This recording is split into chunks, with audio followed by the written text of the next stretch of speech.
Speaking of torture, is your local sex shop sold out of whips and handcuffs? Well, you can blame it on our next guest.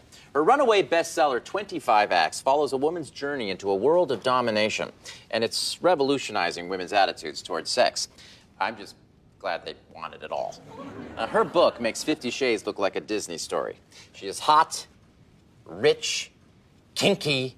I think I'm in love. Ladies and gentlemen, Jocelyn Paley.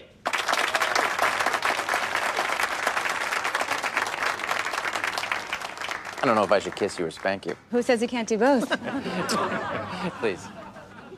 You did great. The audience loved you. Only because I had a good part. So, Adam, what's your fantasy?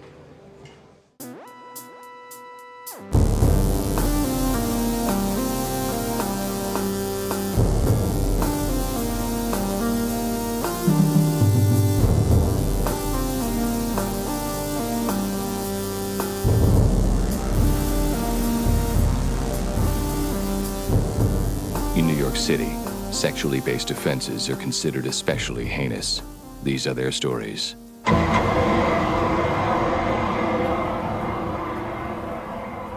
Hey guys, welcome to Munch My Benson. My name is Adam. I'm here in Albuquerque, New Mexico, and I'm joined on the line by Josh. How are things, Josh? Happy Valentine's Day. Oh, yeah. Happy Valentine's Day. I didn't even realize it was Valentine's Day until Jackie said something to me Ouch. just said Happy Valentine's Day to me. She had also been seeing me for at least 20 minutes. But she said Happy Valentine's Day at 4? That's rough. It's rough. 4:30? That's not how they want to celebrate it, Josh, from what I'm told. No. She had forgotten also. Oh, nice. She remembered. Okay, our day today. So tomorrow we are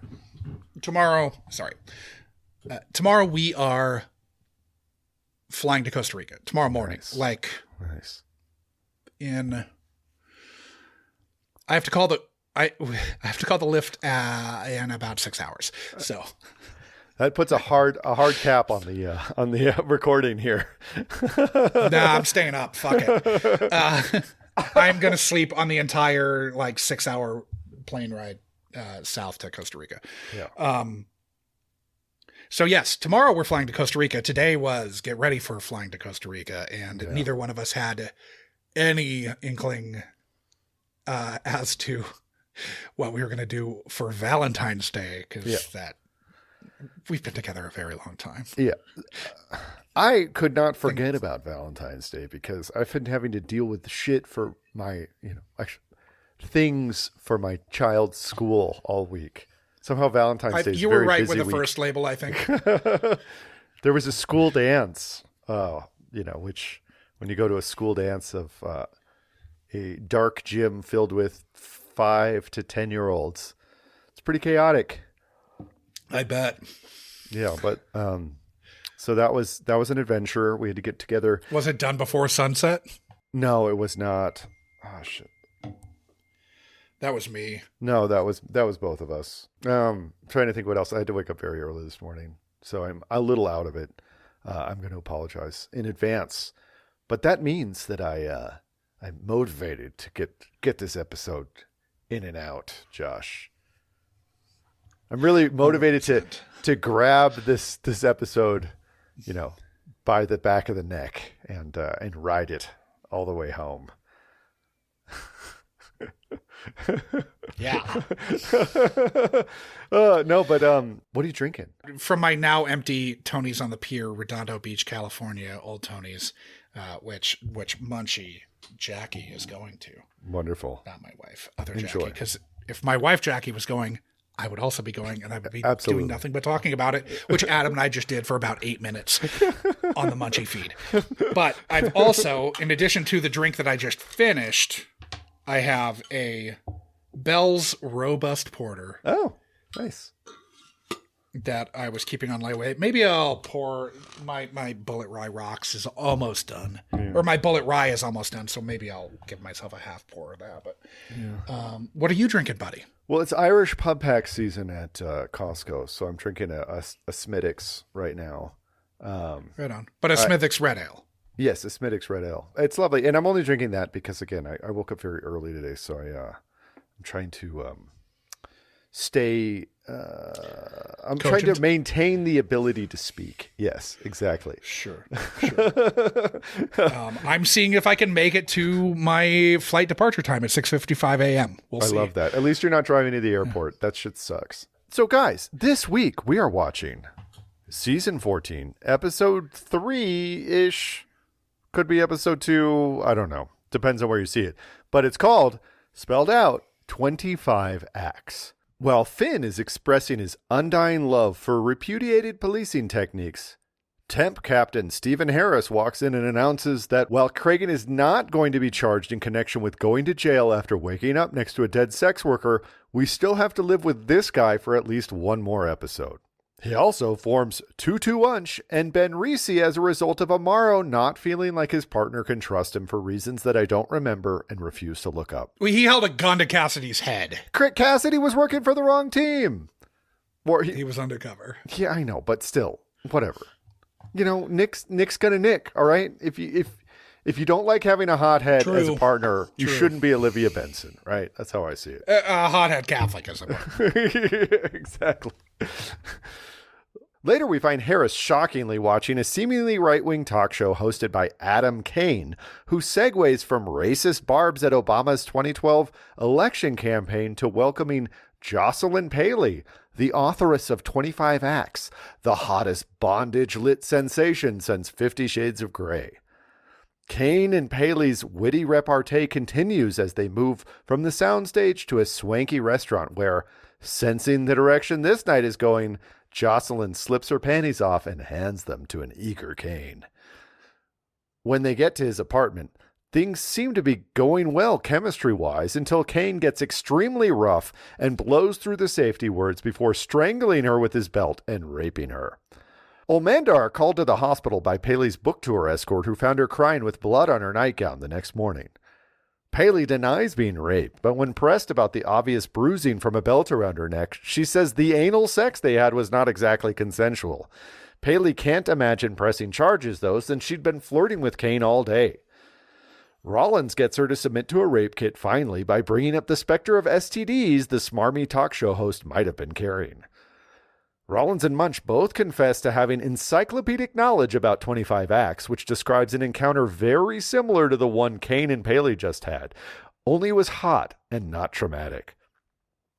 When Temp Cop Harris wonders why the unit is wasting time investigating a case where the victim refuses to press charges, Liv explains that SVU deals with victims in the midst of processing the crimes committed against them, and they often need time and help coming to grips with their rapes.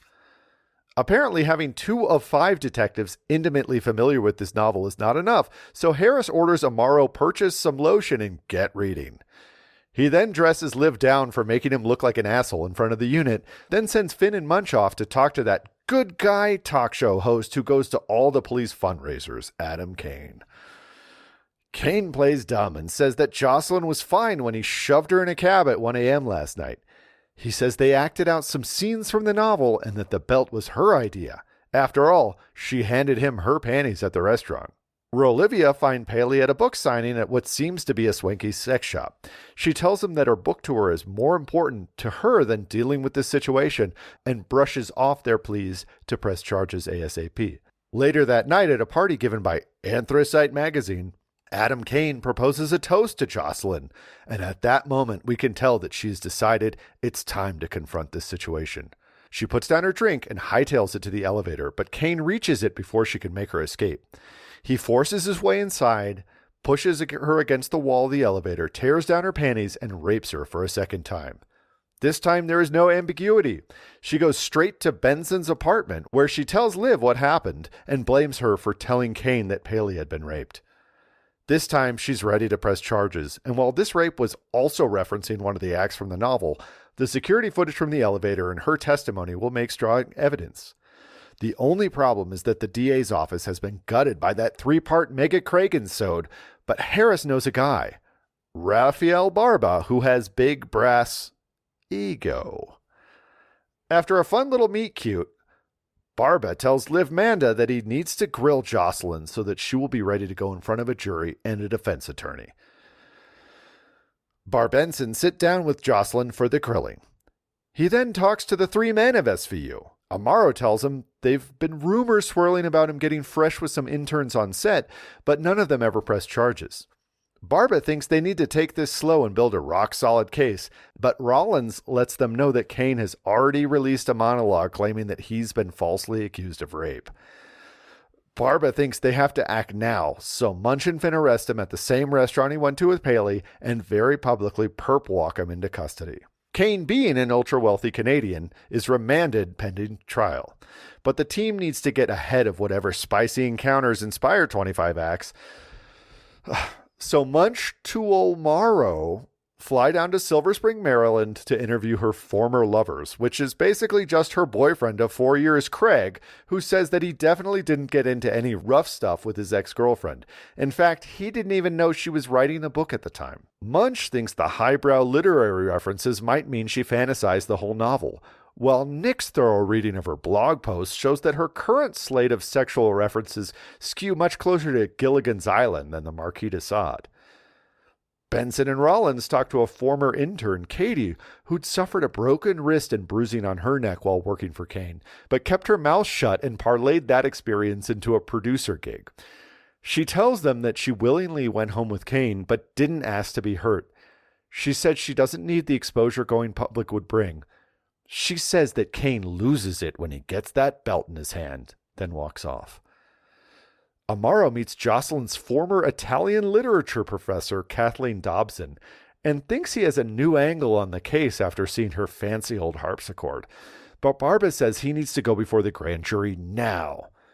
The jury hands down an indictment, but Rita Calhoun says once the criminal jury hears the passages from the book that correspond to the rapes, the case will crumble. When pressed by Amanda Fael, Jocelyn says that no, she didn't experiment with Craig, but she did a semester abroad, and while the guy who's into hot bondage totally exists, you wouldn't know him because he lives in a villa in Niagara Falls. Benson asked the question that Nick has already found the answer to.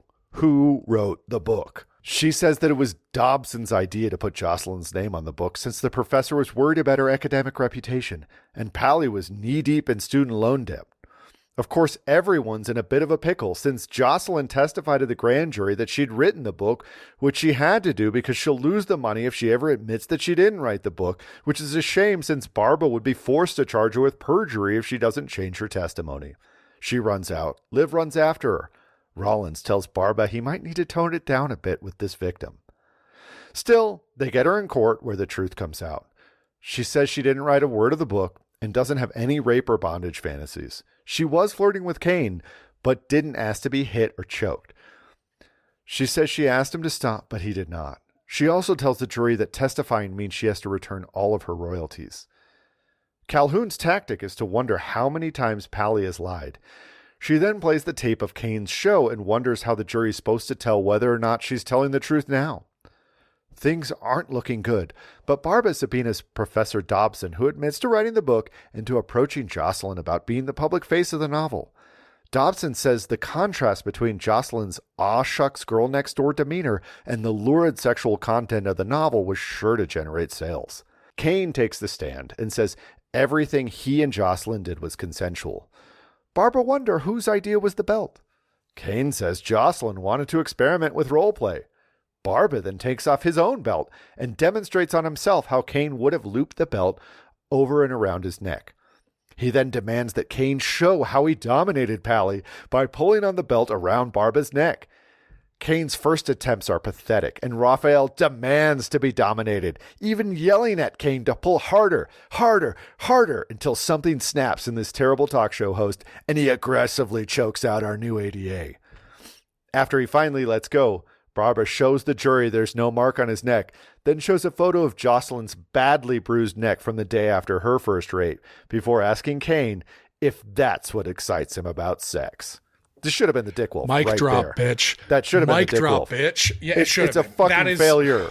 There's a button on this. Anyways. What the fuck, man? This is perfection. The most baller fucking intro of a character we've ever fucking had. Yes, easily. It's fantastic. Back to the recap. We fade back in on Harris packing his desk so he can fuck off back to his home planet since Big Dawn is finally coming back. He tells Benson that she should be in charge someday if she wants to. She says thanks, but she doesn't want Harris's help to get there. The jury finally reaches a verdict, guilty. Jocelyn wonders what she's going to do now that the trial is over. Barba says America loves a comeback, and we are left with a... Everybody's fine with a little Barba choke play until he's snuffing out preemies in the NICU. Dick Wolf. So guest stars. Yeah. We talked about Raul Esparza playing 88 Barba in episode 120, a hostage situation, but for the viewers, where we're discussing the very episode that Adam was just talking about in the Dick Wolf, season 19, episode 13, The Undiscovered Country, where Barba leaves us, sadly. What a shit show. What a fucking disaster that episode was. Gotta bring in Peter Stone from Chicago Justice that no one gave a fuck about. I mean, everybody loves that show. Everybody loves Chicago Justice. Oh, what, one season of it? Yeah. All one season. All 13 episodes.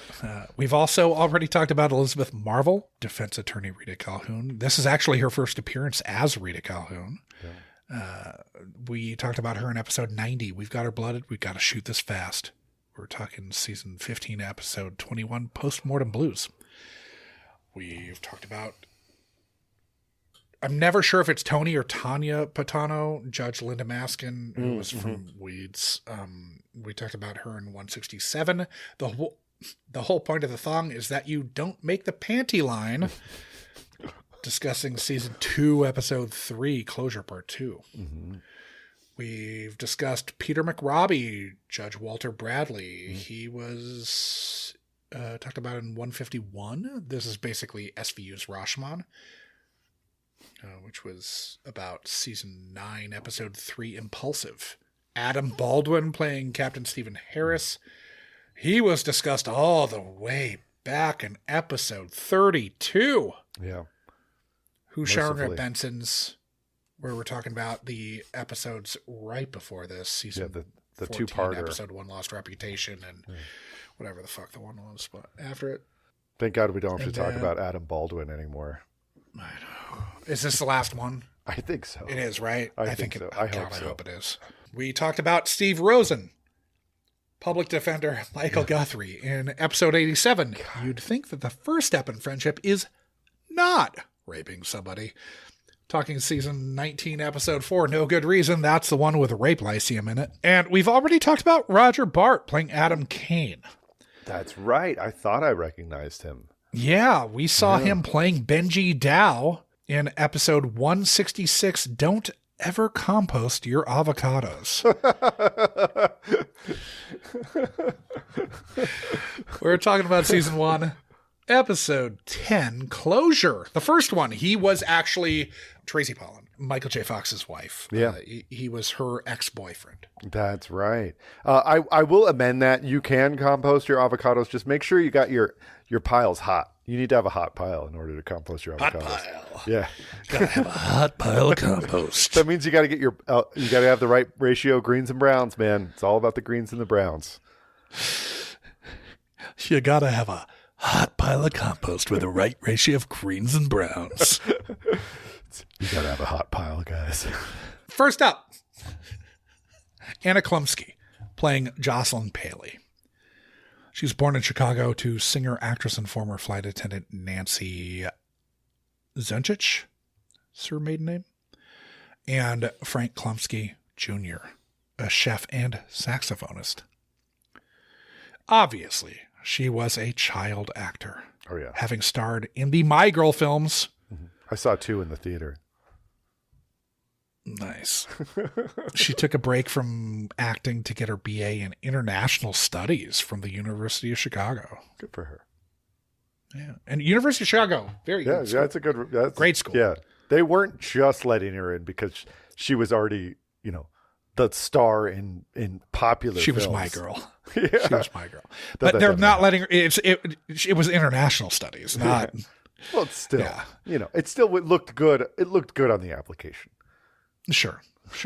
But, University of Chicago's turned out like Nobel laureates, Nobel Prize winners, like very, very like esteemed institution. Enrico Fermi used to teach there. Yeah.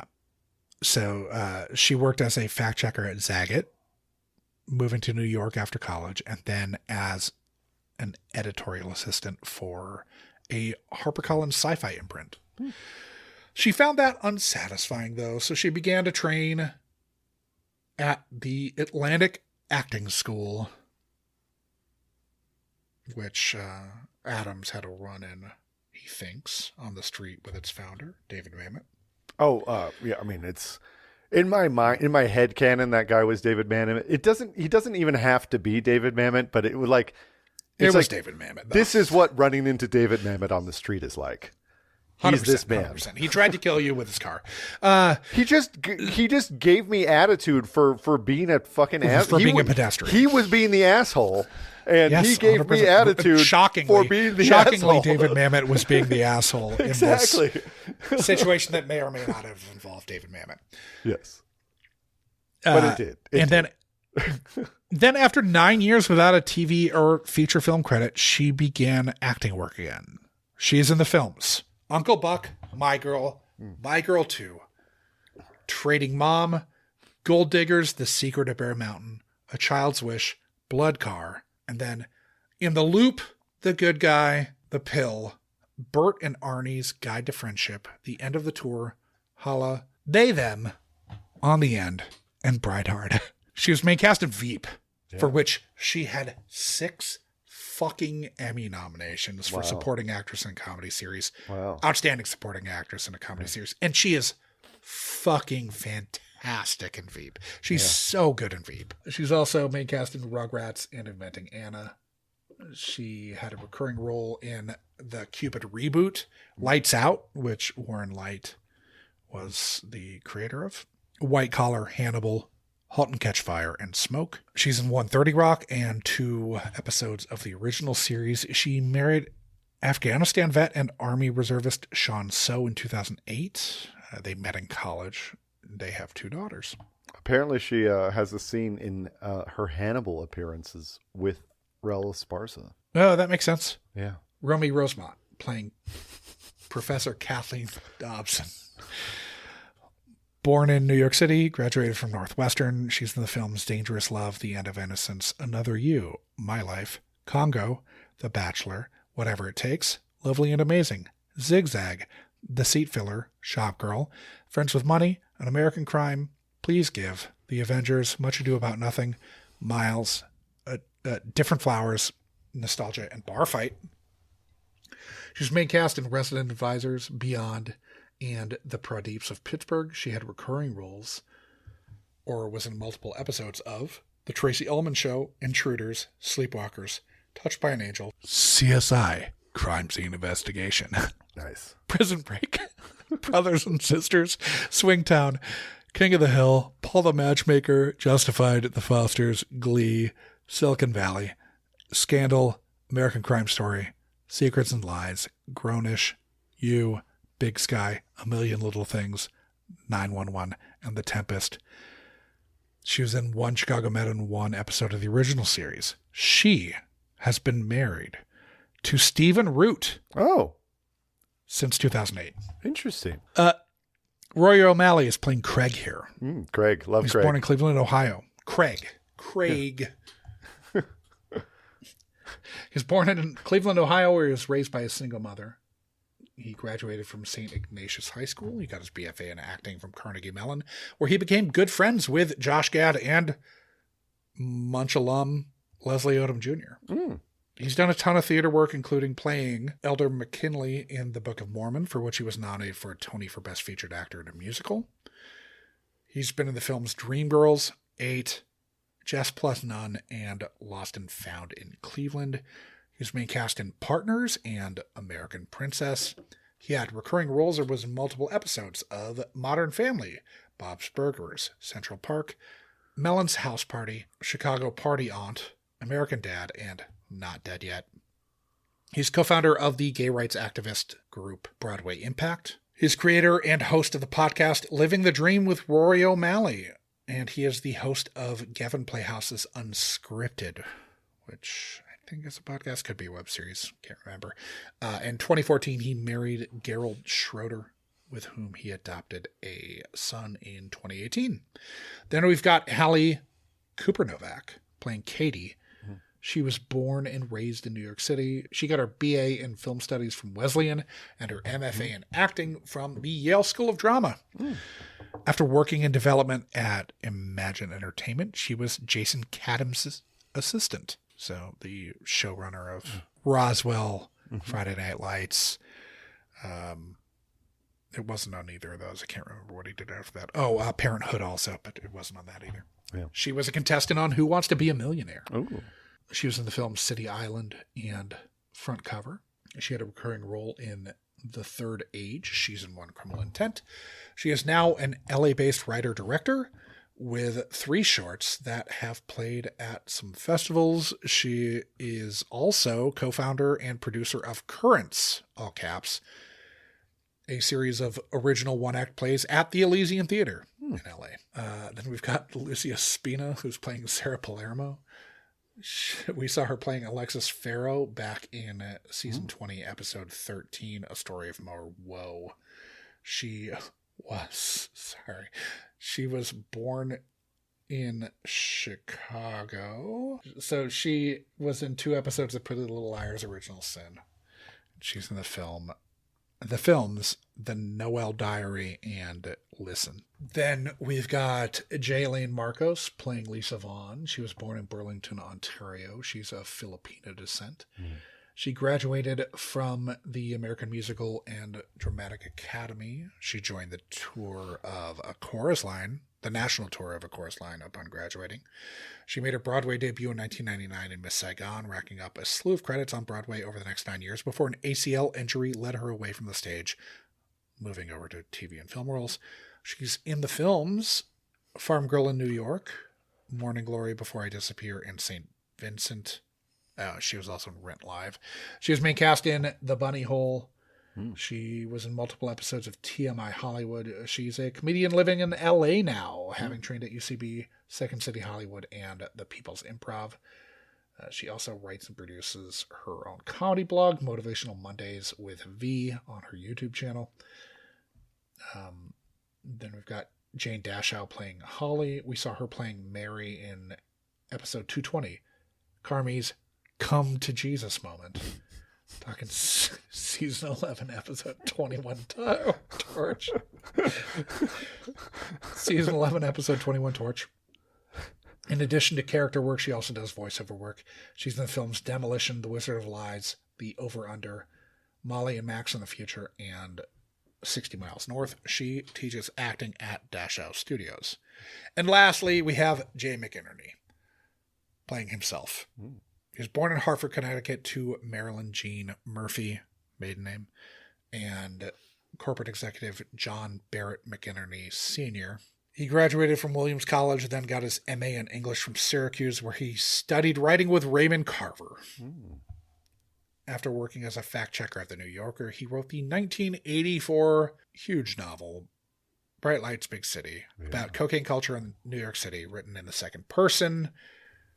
This got him lumped in with Bret Easton Ellis and Tama Janowitz as being one of the faces of the literary Rat Pack. That was in The Village Voice, where they were dubbed that. He's written 8 novels, only one of which I've read, which is the one I was just talking about. Yeah. And 2 short story collections. He did adapt Bright Lights, Big City for the big screen. He also co-wrote Gia, which I did not know until today. It's weird, yeah. He's also been in 3 episodes of Gossip Girl where he's acting. Weird. Everything else he's been in, he was playing himself. He has 2 kids with wife number 3, Helen Bransford. He's on wife number 4, Ann Hurst.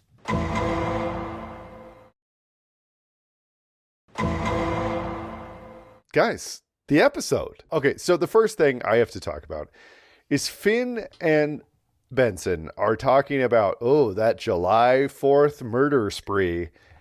And 2012, I dug into this too. when this episode was filmed, in the year of 2012, I couldn't figure out I didn't see like the actual breakdown of when the murders occurred, but there were 419 murders in the city of New York in 2012. That was the lowest recorded number of murders in the history of New York City at that time. Now, since 2012, it's gone down since. 9 of the next 12 years have had fewer murders than that. Basically, The only spike being because of COVID. The years that I lived there, the murder rate went back up, but not much above that. It was very... Yeah, but once you left, it went back down. It went back down precipitously. Yes, where it is now back. It is, this year is, tracking to, last year was the lowest in history. 2025, the lowest murder rate. On record. Yeah. Yeah, dating back to records, homicide records in New York date back to 1960, I believe. Yes, but it is much safer now than it was in 1840 in New York, for instance, or in 1895. Yes. Yeah, per capita. Or in 1910. Yeah. I mean, there was apparently, allegedly, in one building in 5 Points in Lower Manhattan, there was a murder every single day. In one building, every single day there was a murder for like over a decade. So that's awesome. Yeah. Yeah. Now, I did find an article that said over the week of the 4th in 2012, there were 16 homicides. Mm-hmm. Over the week of the 4th, though, only 2 were on the 4th. Okay. So that did line up with reality. I remember there being a big crime spree, of a 4th of July crime spree in Chicago, but that was in 2014. So that was several years after this. I mean, it's not out of the... Yeah. It's not extraordinary for there to be a surge on July 4th weekend or whatever. Yeah, but whatever. I also clocked that, thought it was weird. Right. I looked up articles about murders in 2012 in New York that weekend. One directed me to Chicago in 2014. Yeah. The week of the 4th in 2012 in New York, there were 16 homicides. Okay. Only 2 were on the 4th. But again, we're talking about a city of 9 million people. So, like, yes, that's not crazy. People can't wrap their heads around like population density when looking at murder rate or when looking at murders. They see a number of murders and don't understand. Oh, that's a lot of murders. There was exactly, and for New York, the population has been pretty much static. There was almost New York City. This population has been about the same for 50 years. Exactly, but like there was 3,000 murders in 1991 in New York City. Yeah, that's a lot. 3,000. That's a lot. That's like a fucking lot. That's like 8 a day. 8 a day for an entire year. Yeah. All right. Adam Baldwin. Fuck this guy. This fucking Gamergate douche. What an asshole. Fuck him. Amaro asked Harris to switch him out so he doesn't have to be the partner Liv doesn't trust. That's probably the low point for Amaro in this episode, I will say. This is a good Amaro. This is a good Nick. Solid Nick episode. It's a very good Amaro episode. Mm-hmm. We'll get into that more as we go. Mm-hmm. Now, Total Creep Show talk host intros Jocelyn Bailey. Of course, Adam Baldwin watches this show. Of course he does. Who we're meant to believe is E.L. James, if E.L. James actually knew anything about BDSM or kink. I've not read any E.L. James, so I don't know. Well, do you know about the origin? Do you know about the origin of 50 Shades of Grey? No, not at all. It's Twilight fanfic, and anyone in the BDSM or kink community would say that this is vanilla at best, and not it's not written from a point of having known anything about it. Yeah, it's pure masturbatory bullshit. Sure. Exactly. And not even masturbating to like content that you've gleaned from masters of the art. Now at the post talk show dinner, she slips her panties off and slides them over to Adam Kane and asks what his fantasy is. I feel like it's a big mistake. Because to me, this guy sucks. Big mistake. It ends up being a big mistake. This guy sucks. He sucks. Huge dick. what starts as consensual quickly becomes non-consensual as dipshit talk show host gets very rough with his belt, whipping her hard with it, Jocelyn saying it was too hard, and then getting choked from behind with the belt. Clearly not enjoying it. Yeah, and then he fucks her in the ass. We didn't need to know that, but SVU, thanks, Warren Light made sure that we did. Because she says, he put it inside me, but not where I was used to. Yeah.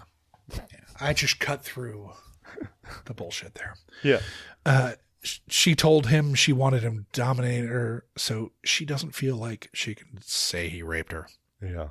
We get a reference to Abenoni's Adagio plus Adagio. Did you? Jesus. Adagio plus nipple clamps. I did listen to it. I don't care. Who cares? It's not a good...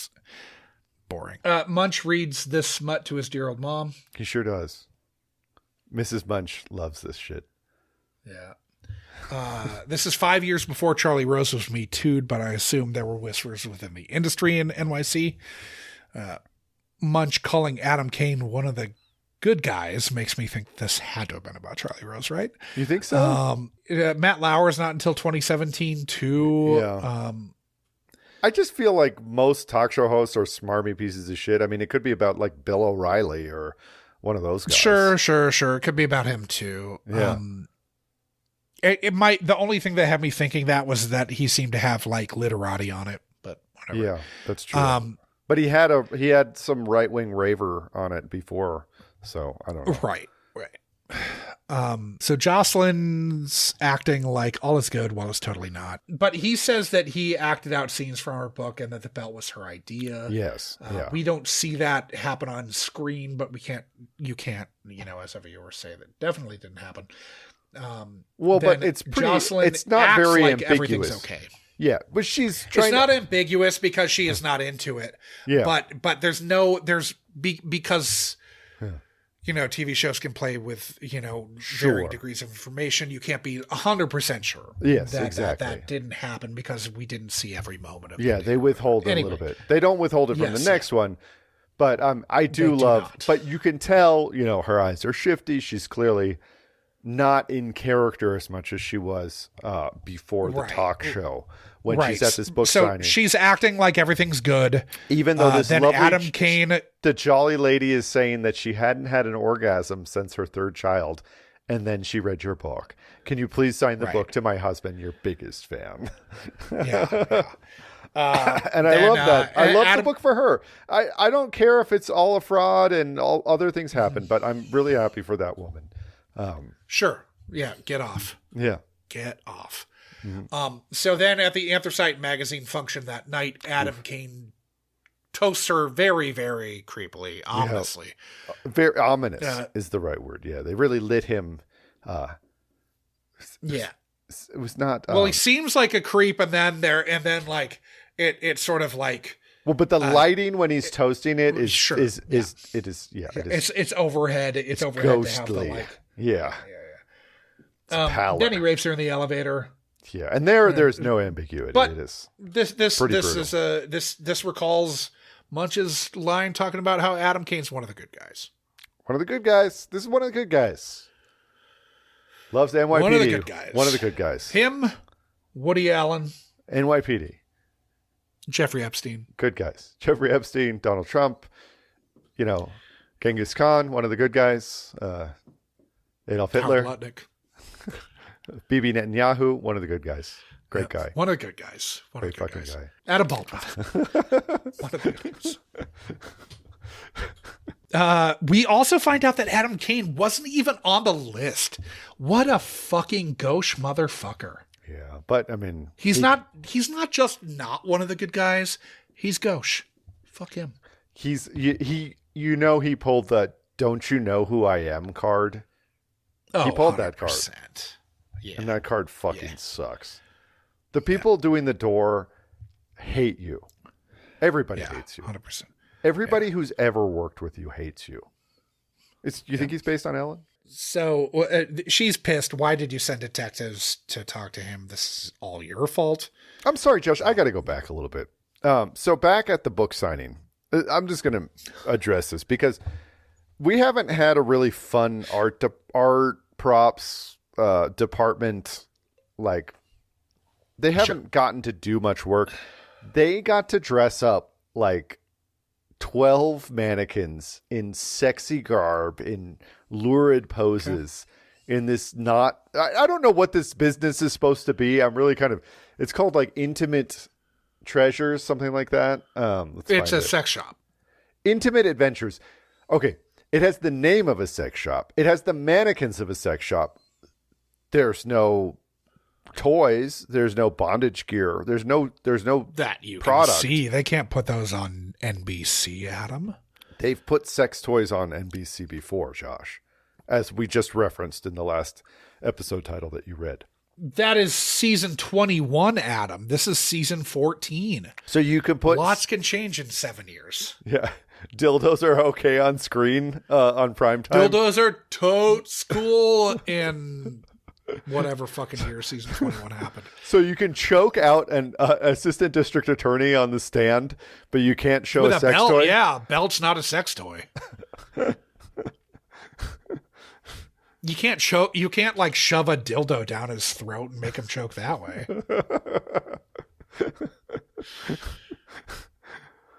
I posit you can maybe do it with can. a cucumber. You could do it with a cucumber now. You think? Well, yeah, only like it has to be like a fun, vegetable, not like violent though. No, you could still do it with a cucumber now. You think so? Violently? Violently. Yeah. It just can't look like a dick. Yeah. If the cucumber was carved to look like a penis, then it wouldn't be okay. It's basically if it had shaggy balls. If it had shaggy balls, it would not be shaggy okay. balls. No. Also, definition of the head of a penis. No. It can look loosely phallic, but not graphically phallic. Good to know. I'm just I'm just filling the gaps for what S&P would say. Okay, moving on. Sorry, I apologize. Yeah, that's hey. I welcome the diversion back to. Is this a sex shop? I'm really having some issues because I want it to be a sex shop, and yet we're not seeing dongs.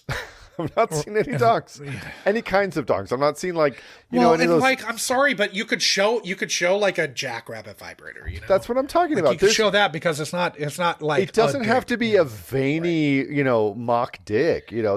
They've shown. I feel like they've shown vibrators before on SVU, but they're just not. You're not seeing dildos that are like really, really explicitly phallus shaped. The intimate toy market is like a rainbow, right? There's so many a cornucopia of options. Yeah. It's beautiful. It's beautiful. It's a beautiful world, including like literal vibrating corn cobs that exists, or at least used to. Yeah. Now we find out that Amaro read the book last night. Amaro read the book. Yeah. The whole book, all of it. Wait. Hey, way to go above and beyond, Nick. So has she gone crying to Liv's apartment yet? Yes. Okay. Yeah, because why did you send detectives to talk to him? This is all your fault. That was her. Yes. So I have a big problem with this. So okay. Olivia Benson handed her a business card. In my understanding, when detectives hand out the business card, it might have the precinct address. That makes sense. It probably has a number of phone calls, including the precinct's phone number and maybe the personal work phone. It does not have your home address. So, Adam, I think Liv has two different business cards that are in her wallet.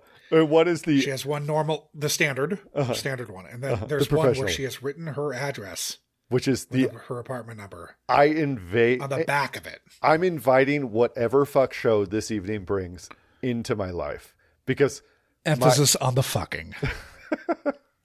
She's gonna put on her boots. She's gonna light the candles. My soul has such a void in it that I want every crazy asshole in the city of New York to come knocking on my door. This is pre-Baby Boy Doe too. I know. Pre-Baby Boy Doe. She's not. It only gets worse after that. Right, and she's not officially up off the ground with Cassidy yet. Like we don't know that until a couple episodes after this. So this is just like that's right, because the big Kragan sode was how they rekindled how they the flame. reconnected. Yes. But and she was like, "Weren't you that half literate, dimwit that I worked with 15 years ago?" That I did fuck, but I wanted to fuck it and forget it. Yeah. But this is in the like, well, he's probably still recuperating. Then Amaro read the book the last night. Then we have the elevator video. Enter Barba with this big brass ego. And he's on fire, man. Esparza is on fire. He's acting the shit out of this. Oh, God, he's so good. Your client looks like he's guilty, defense counsel. Yeah. The whole bit where you're probably not going to like me at the end of this. And she's like, I don't like you right now. But we do. We fucking love you, Barba. Because we know already.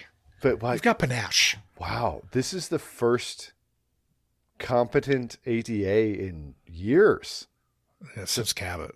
Yeah, since Cabot, and granted, Cabot did come back a bit in season 11 and 12. Yeah, but only briefly. Yeah, and she only came back for Liv, and that just there weren't enough candles for that. Yeah. R.I.P. Benbot. R.I.P. Benbot.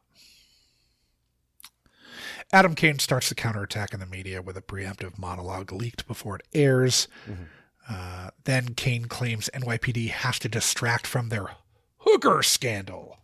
Yeah. Well, the weird thing is that, this is obviously in reference to the 3-part episode that immediately preceded this. Yeah. The Anna Christina thing that was a real life thing. Yeah. Like it's weird that we have the 3-part hooker scandal. Since then, there have been multiple NYPD sex worker scandals. Yes, obviously there have been because it's NYPD. Yeah, exactly. Yep. And there were ones before this too. There were, but in 2018 there was a big one that we've talked about. I think on this show. There was also another one in 2024. One back in like 2004. Yeah. They happen a fair amount because it's NYPD. It's not the world's greatest organization. Yeah. This show is fiction. This show is not representative of what the NYPD and their sex crimes division actually does. It's not the only thing about this episode that's fiction. I'm chomping at the bit to get to the next thing I really need to talk about. Looking forward to it. Okay. Yeah. Yeah. So enter Rita Calhoun. Yeah. Your Vic loves also gag orders. Yeah. Rita Calhoun's on fire in this episode too. She's actually great. It's great. Yeah. I mean, she's arguing for the bad guy, but still she's bringing it. Yeah. So ex-boyfriend says he was her first boyfriend, and he doesn't know how she could have written the book in the first place because he never saw her writing it. Okay, first problem. They're going to Silver Spring, Maryland, which if you've spent any wait, did they go to Silver Spring, Maryland, really? That's where they are alleged to have gone in this. That's where they meet Craig. I missed that. Craig is totally in Silver Spring. So Harris sends Munch, Finn, and Amaro to Silver Spring to oh my God, to follow up all these leads. And the park that they're in, I have not spent any time in Silver Spring, but I have spent time in suburbs around the country. And suburbs around the country, much to Warren Light's chagrin. I know Warren Light has probably left Manhattan about 3 times in his entire life. But Brooklyn and Queens are not. I've been to Silver Spring. Are not what Silver Spring, Maryland looks like. And the park that they're in is clearly in Brooklyn or Queens. It's probably Queens, but it's 100%. It's there's fucking 6-story buildings ringing this very tiny park. It's hilarious. Anyways, but yes, they meet Craig. They meet Craig down there. Yeah, and then they go to Silver Spring College. Amaro does to meet the professor. I like Craig. So Amaro thinks she's getting all her kinky shit from research, not from experience or practice. Well, Munch thinks that she's getting it from research. Amaro is concerned because he thinks he was reading her blog posts, and it seems that all her sexual references are like that's all vanilla. Gidget and the Professor. Yeah. Yeah. Right. Yeah. And I mean, to be fair, there's surely AO3 fanfic from Gilligan's Island that is at least as fucked up as anything that's being written here. But that's I did not have time to go down that rabbit hole. But sorry. Look, they had a long. Sorry to even bring it up. And the Professor was crafting some kinky shit down there. I mean, some really coconut husk forward dildos.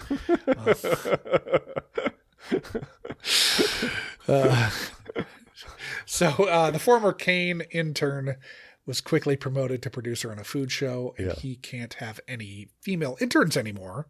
Yeah. So seems bad. That's not a good sign for him. Not bad sign. Portends that he probably did some fucked up shit. She came to work with a broken wrist and bruising around her neck. And then it turns out that his kink is turning consensual sex into rape. Yeah, I got to say that if you think about it, if you start doing a rundown of New York City-based talk show hosts from the early 2000s, a pretty high percentage of them probably were not able to have female interns after a certain point. Yeah. Bill O'Reilly, Charlie Rose, Matt Lauer. There are probably more that I'm forgetting about. There's probably a lot more. When he gets that belt in his hands, he goes crazy. He loses it. Now, Amaro, when he interviews the professor, jogs my memory. This is my note as I'm watching the first time. Prof wrote the book, but knew it would sell better with Jocelyn as the author. So we're getting another JT Leroy thing going on here, which we talked about at length in Alta Cockers. Yeah. Josh, I don't know if you've ever been in a professor's office at a small college, probably a community college. I've been in a professor's office at a large college, the University of Minnesota, which at the time had the largest student population in the country. Yeah. I've been in a professor's office with Garrison Keillor. Yeah. Who my father used to be a professor at University of Texas, Austin, and at Harvard. Let me tell you something, Josh. Small schools, both of them. Yes. Yeah. Like poor schools with small endowments. Schools for poors. Let me tell you. Schools for poors, go on. Let me tell you, his office never looked like this office. He had an office. He had offices with windows sometimes, not always, but sometimes. Yeah. He never had an office that looked like this. This is outrageous. Large Persian carpets, antique harpsichords with provenance, fucking ridiculous. Like, okay. To be 100% fair, there are like, you know, sort of celebrity professors that for instance, I'm sure Raymond Carver at Syracuse when Jay McInerney was studying under him, had like a pretty cushy office. The Syracuse writing program is very nice. Like that's where George Saunders teaches now. I doubt it looked like this. I doubt it looked like this, and I sure as shit doubt that there was a $80,000. I think I've been in a Nobel laureate's office, and it did not look like this. Well, so Keillor was as much a celebrity professor as you could be at the U at the time. Sure, absolutely. This is height of Priam Companion. Yeah. He had come back. You know, there was a time where like he went off to New York and Minnesota got pissed off. But he brought it back. He was out of the Fitzgerald in St. Paul. But Keillor this was his first class that he taught at the U. And it was like as a sort of guest professor. Yeah. And so he was still like not operating out of real, like a real permanent professor's. Yeah.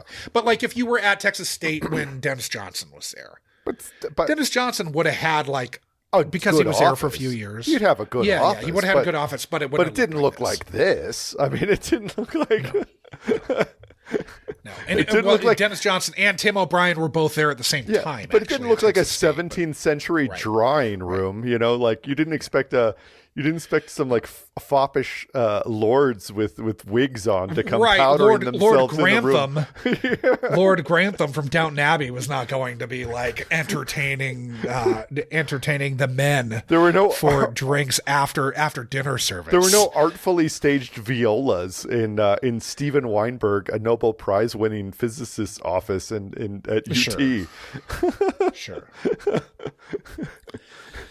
It's fucking ridiculous. I mean, how could you take one step inside that office and not be like, oh, you're the sex pervert. I get it.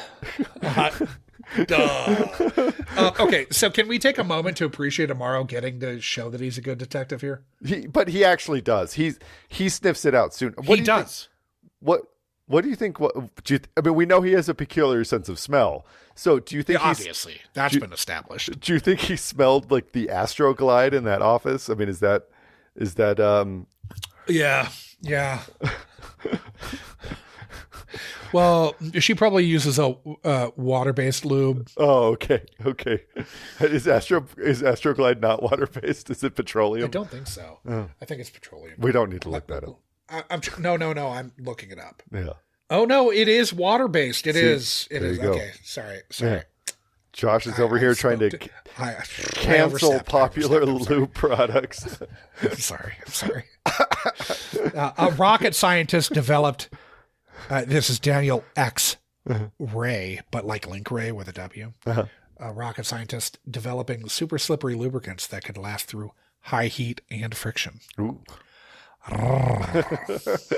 Such as Amaro encountered with his right hand whilst reading 25X. I just use moisturizer. So Albinoni's biographer wrote Adagio in G 2 centuries later. Jocelyn goes to the grand jury. Yep. We find out that maybe a little kink in inexperienced hands is a bad thing. You gotta establish boundaries and safe words and 100%. Like there are rules to this. Like you can be GGG, but you have to understand the rules. The rules of the game, man. Mm-hmm. Don't just go wandering around the gnarliest sex clubs in New York like you're fucking what's his name in Shame, Don't do that. That's not GGG. That's destructive behavior. So the pain was so great that it made me moan. And then we got the ecstasy of St. Teresa here. Mm-hmm. The harpsichord was bought at Sotheby's for $285,000. Yeah, not on your community college professor's salary, that's for sure. No. Again, I've been in nice offices. They did not have space for any large keyboard, be it a harpsichord or even a clavichord wouldn't fit in these offices comfortably. Because you want to have, if you're having an office with a window, maybe you have a seating area with a couch or something, Sure. And you have your desk. But there's no fucking piano. Yeah. And this is when we find out that the prof couldn't possibly be associated with this smut. No, it would ruin her reputation. Yeah. But now we get to really tear your life apart by exposing the truth about who wrote this book. I just feel like it's and then when she says she doesn't want to, they're like, if you drop charges, we're going to charge you with perjury. Man, it's a real catch-22 for poor Jocelyn, but I feel like you got to negotiate the terms a little bit because it was not due to her. It was not due to her negligence that the author was revealed, right? Right. So I mean, I think that you have to have that clause in there. It's not her fucking fault that this happened. Right. Your book got me raped, lady. Seriously. In fact, she should sue fucking Dobson. Right, she should get some of that sweet. I feel like she's got a couple civil suits. There are some attorneys that are planning. Oh yeah. After this one, there's some juicy pots there to they're licking their lips. Yeah. Can we hear Adam King getting hard here? What with Barba? Feels like it.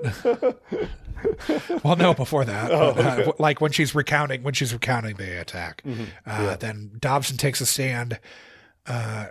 King doesn't think he needs to rape anyone, and then it's like, I follow my partner's lead. Yeah, and then Barba. The funny asks thing is, innocently, how often have we heard that one before? How many? a lot. How many times do you think Bill Cosby told himself that he didn't need to rape anybody? 40, 50 about times? 78 times. Yeah, 78 like times, that. I think is. Yeah. Yeah. So then Barba innocently asks, how does this belt around the neck thing work? So good. And he's like, show me how she liked it. You call that being dominant? He's cucking this fucker so hard here. He's like, oh, yeah. Cuck me, daddy. And I honestly, I really, in my memory, thought that we saw him hard when he was pulling the belt around Barba's neck. I mean, so I backfilled that. I feel bad, but I don't really. I mean, he was. I mean, we just didn't see. Yeah, it, he but was, he but he was microed. It was micro-peened, I'm sure, and you couldn't see it through the pants. But I am shocked that we didn't see him hard. Jury is still out 3 days later. Harris is packing up. Cragen's coming back. Ever thought about moving up the ranks? I wouldn't want to supervise anyone like me. All that bullshit. Yeah. And then we get the jury comes back after 3 days, and they give a guilty charge, or guilty verdict, and he's shocked. Suck a dick, Charlie Rose. Yeah, he's shocked. Yeah, wearing his tie matching his shirt, matching his jacket. Look, he's fucking shocked. Yeah, but the thing about America, this country loves a comeback. Apparently, we sure do. Should have ended in court when Barbara pantsed him, but it didn't. No. We have to. Both you and I knew where the episode should have ended. We needed to see the end of the fucking Captain Harris story arc. We really needed. We needed to see none of that. That could have all happened before. There's no other way to end this episode than Barba mic drop. Yeah, he says like, "Is that what excites you about sex?" That's the end of the episode. Like, show the picture of the neck around. Is that what excites you about boom sex? Goes the dynamite. Bam. Dick Wolf. That would have been great. That would have made this a great episode. Yes. Doing this like button cheapens would have that. been in the Pantheon. Yeah, just cheapens 100%. That. Yeah. And it really irritates me. It really is like, come on, fucking Warren Light. What are you doing? Right. I understand that you're casting aspersions at Canadians. I like that. I like that you hate this guy because he's from Big Couve, you know. He's a Couver, you know. Also, I find it charming that you think that Queens is representative of all suburbs across the United States. I think that's charming. I love that about you, Warren Light. I don't like your inability to get out of your own fucking way and let the episode end where it needs to fucking end. Yeah. God because damn it. It's so clear where it needed to end. Anyway, so what do we do, Adam?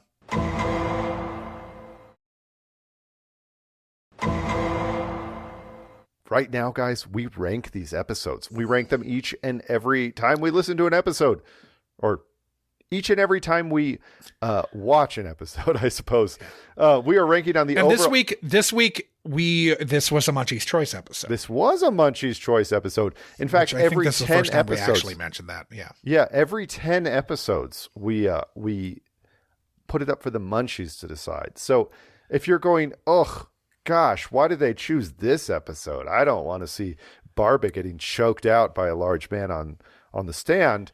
Well, which I can't fathom why you wouldn't want to see that, but if that is your it's a hypothetical deranged situation. Point of view.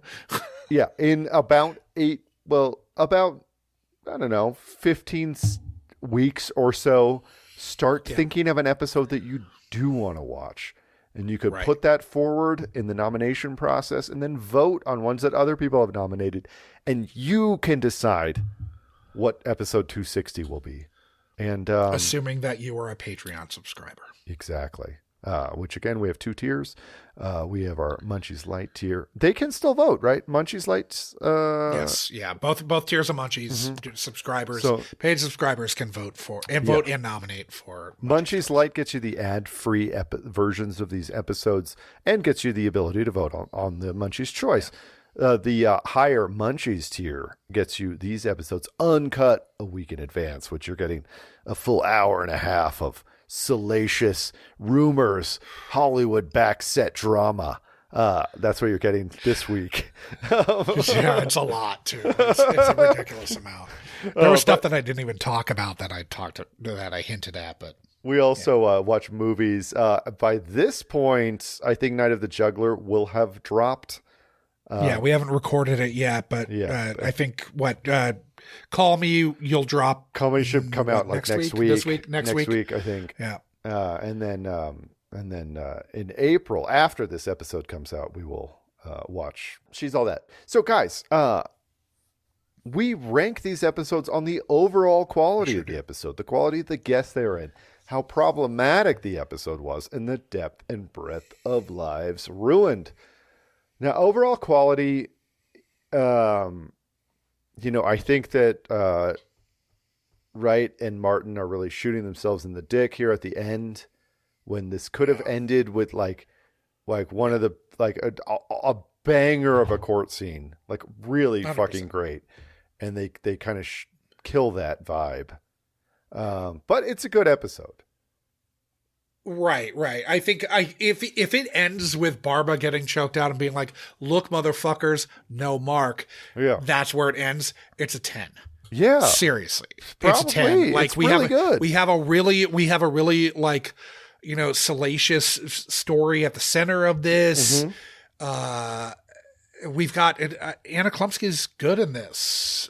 She sure Roger is. Bart is a piece of shit in the way that you're asking him to be. Right. Yeah. Right. And like this is one of those episodes that very quickly pares down the scope of the crime to where like you're kind of sitting in it in a smart way. But this could be a 10, and I think instead it's like a 7 or an 8. I think it's more like a 7, because it makes you go like, well, if it ended there, it's like, wow, that was awesome. So good. But because it doesn't, it's like, you go, well, it was good, but it wasn't perfect. And, there's, things that I don't know. I'm going 7 on That's that fine. one. But it was still a good one. So the quality of the guests. Yeah. I mean, Adam Baldwin kind of sucks. But I think Anna Klumsky and both Roger Bart. I think they're great. They're both good. Yeah. And I feel like, most of the smaller bits were good too. Really like Craig. I thought he was great. I thought the professor was kind of bonkers, but fine. Who else are good? I guess it's really not that many. No, I mean, like, this Barba's is probably another like Barba's 7 maybe here. Barba's not main cast. Yeah, and this is his intro. I think because of Barba, maybe it's an 8 because of the first Barba episode. But Esparza and Marvel are both very good. Oh, and shit, usually yeah. we don't even like the attorneys, and they're both very good. Yeah, they're both great. Steve Rosen, too. All the attorneys that show up in this one are great. I mean, 9? 9? I'm fine with a 9. I mean, because it's Barba's first episode. Exactly. It's Barba's recurring cast. He's still a guest star here. This is like the best Barba episode I think we've seen. I mean, he fucking kills it. Do you remember The Undiscovered Country? All right. So, Josh, was this episode problematic? Because we hear talks about nipple clamps. We see a woman saying that she hadn't had an orgasm since her 3rd child was born before she read this book. And now her husband is... That kid was a cum killer.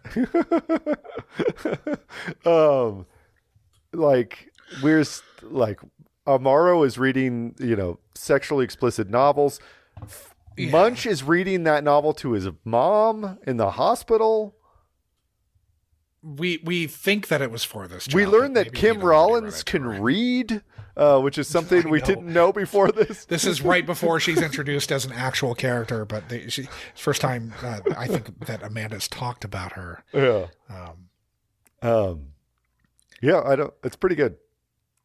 Yeah, I mean, it's shy of it's shy of like a 9 or a 10, I think. I mean, we do have Anna Klumsky. We have my girl taking her panties off at a table twice. So before. her panties come off twice. Yeah. One time is fun. One time is not fun. No, the second time's not fun at all. Yeah. The consensual acts in the apartment before the belt is introduced. Yeah, are fun in a problematic way, I think. I mean, it's probably like we know it's going. Yeah, because wrong. of the show that we're watching, we know it's going to go wrong. But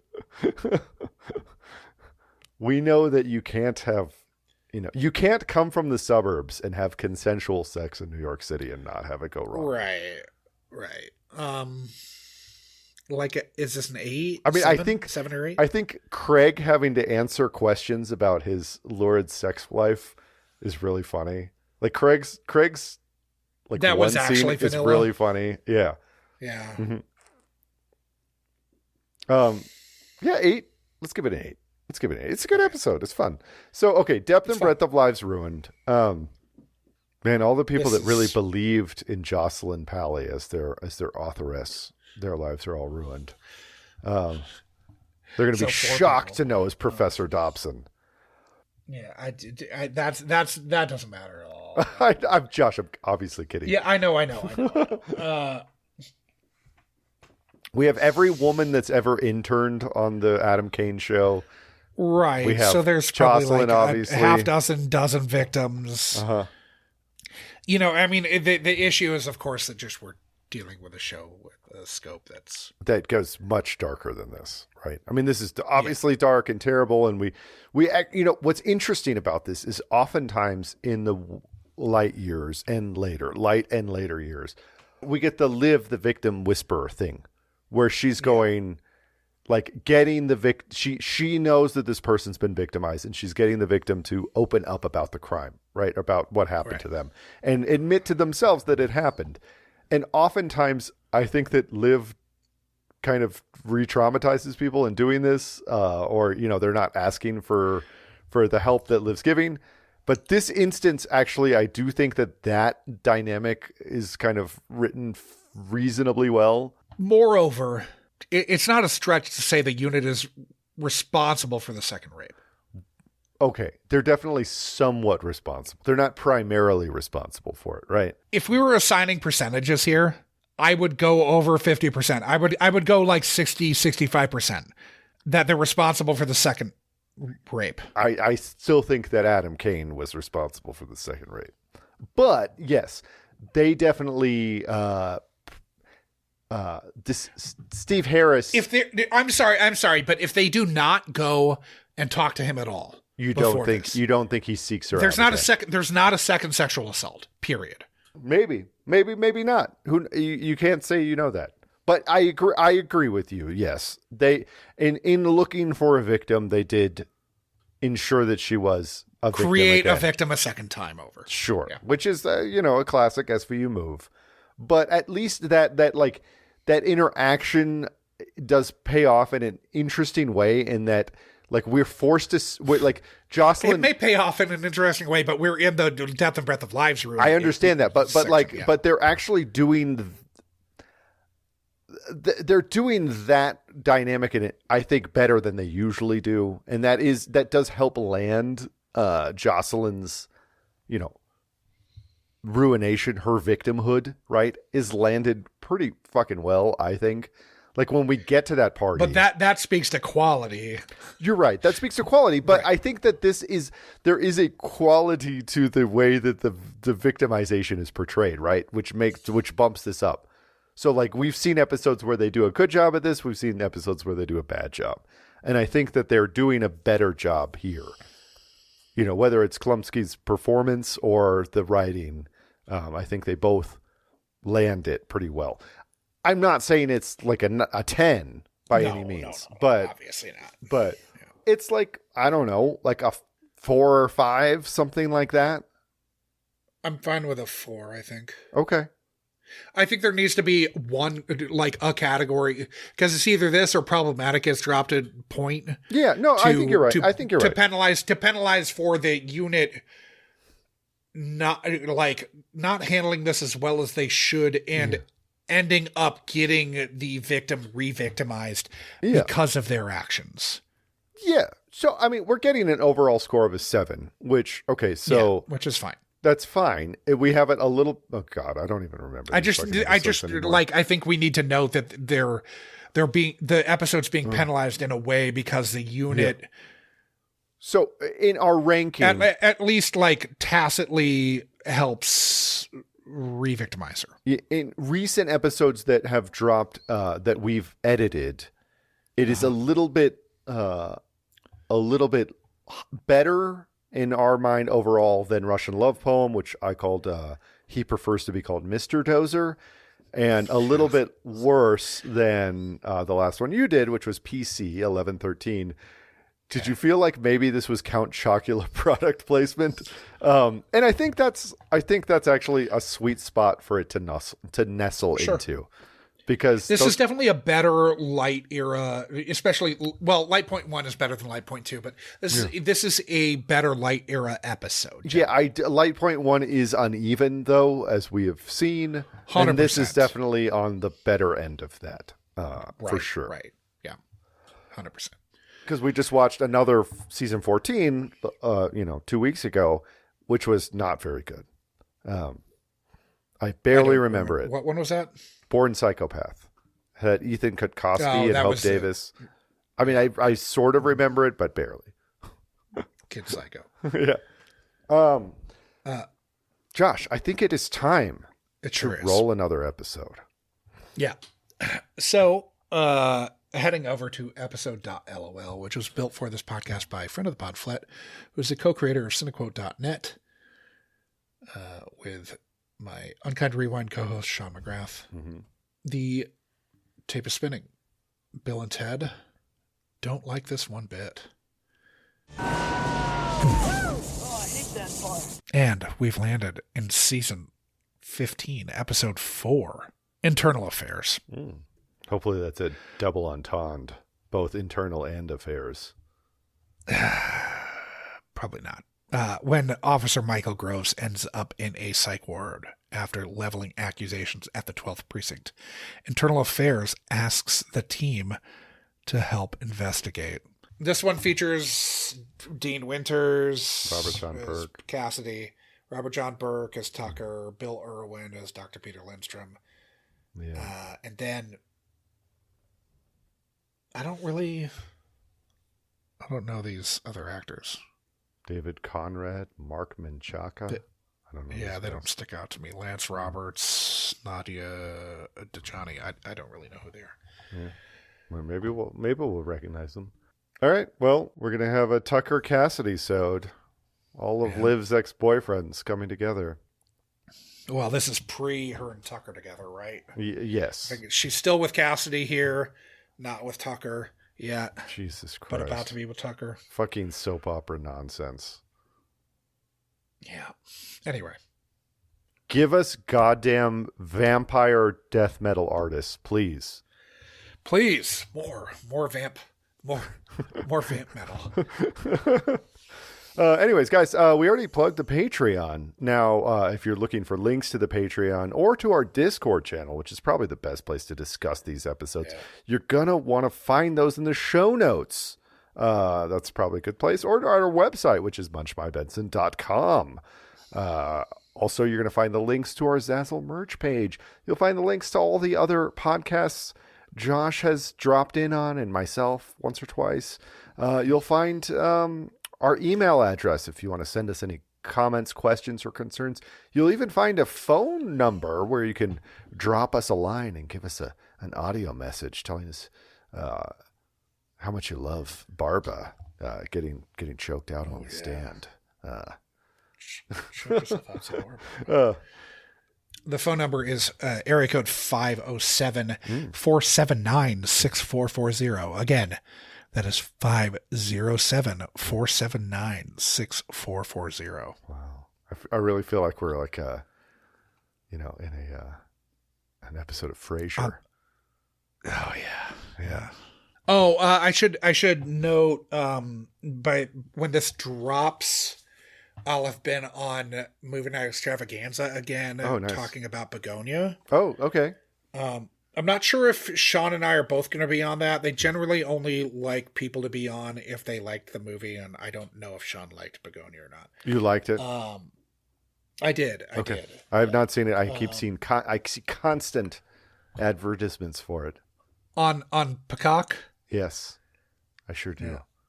Yeah. But yeah, I dug it. I honestly, I did not know that it was a remake of Save the Green Planet. Oh, which I saw way back, in the early aughts. Yeah.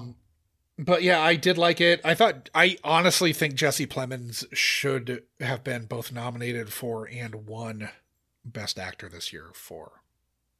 Look, Jesse Plemons has been in Begonia. Great in basically everything he's ever been in. Yes. Yeah, I agree. Team Landry, Team Todd.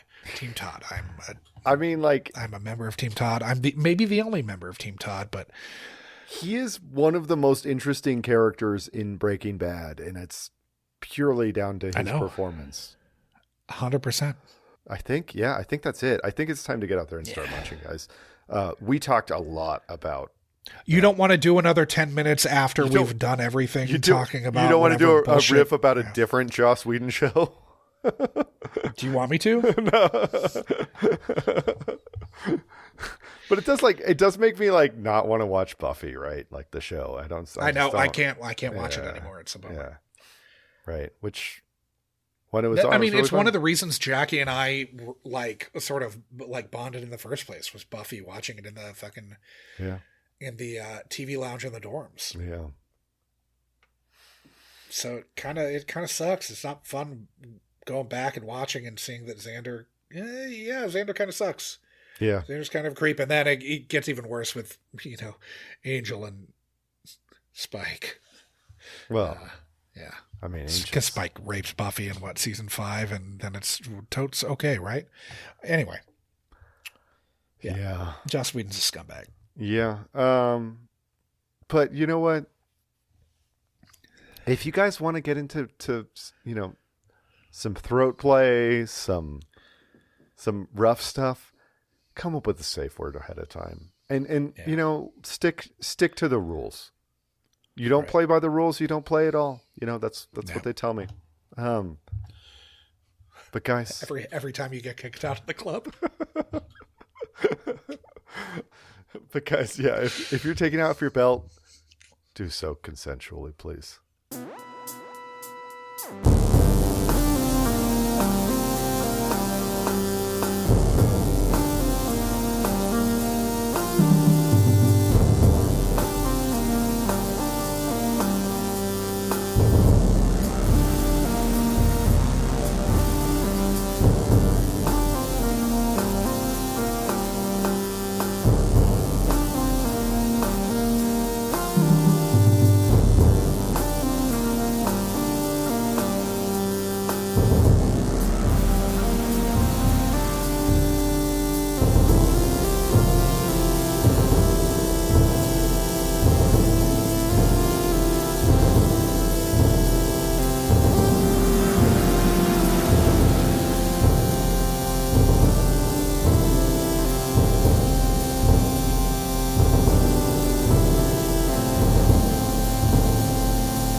All right, take the belt in your hands, Mr. Kane.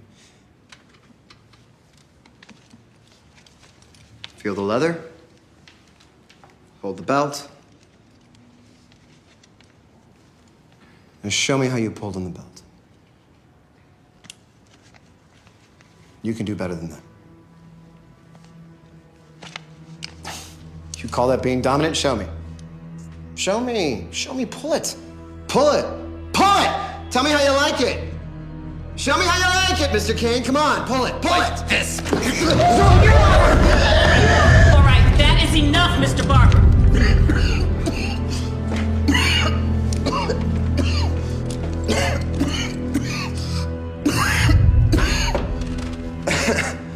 Not a mark. Not a mark. Not a mark. People's Exhibit 20, Jocelyn Paley's neck after their consensual sex game. Is this what excites you about sex, Mr. Kane? Hurting your victims. She liked it like that. You mean Jocelyn? You liked it like that. She didn't.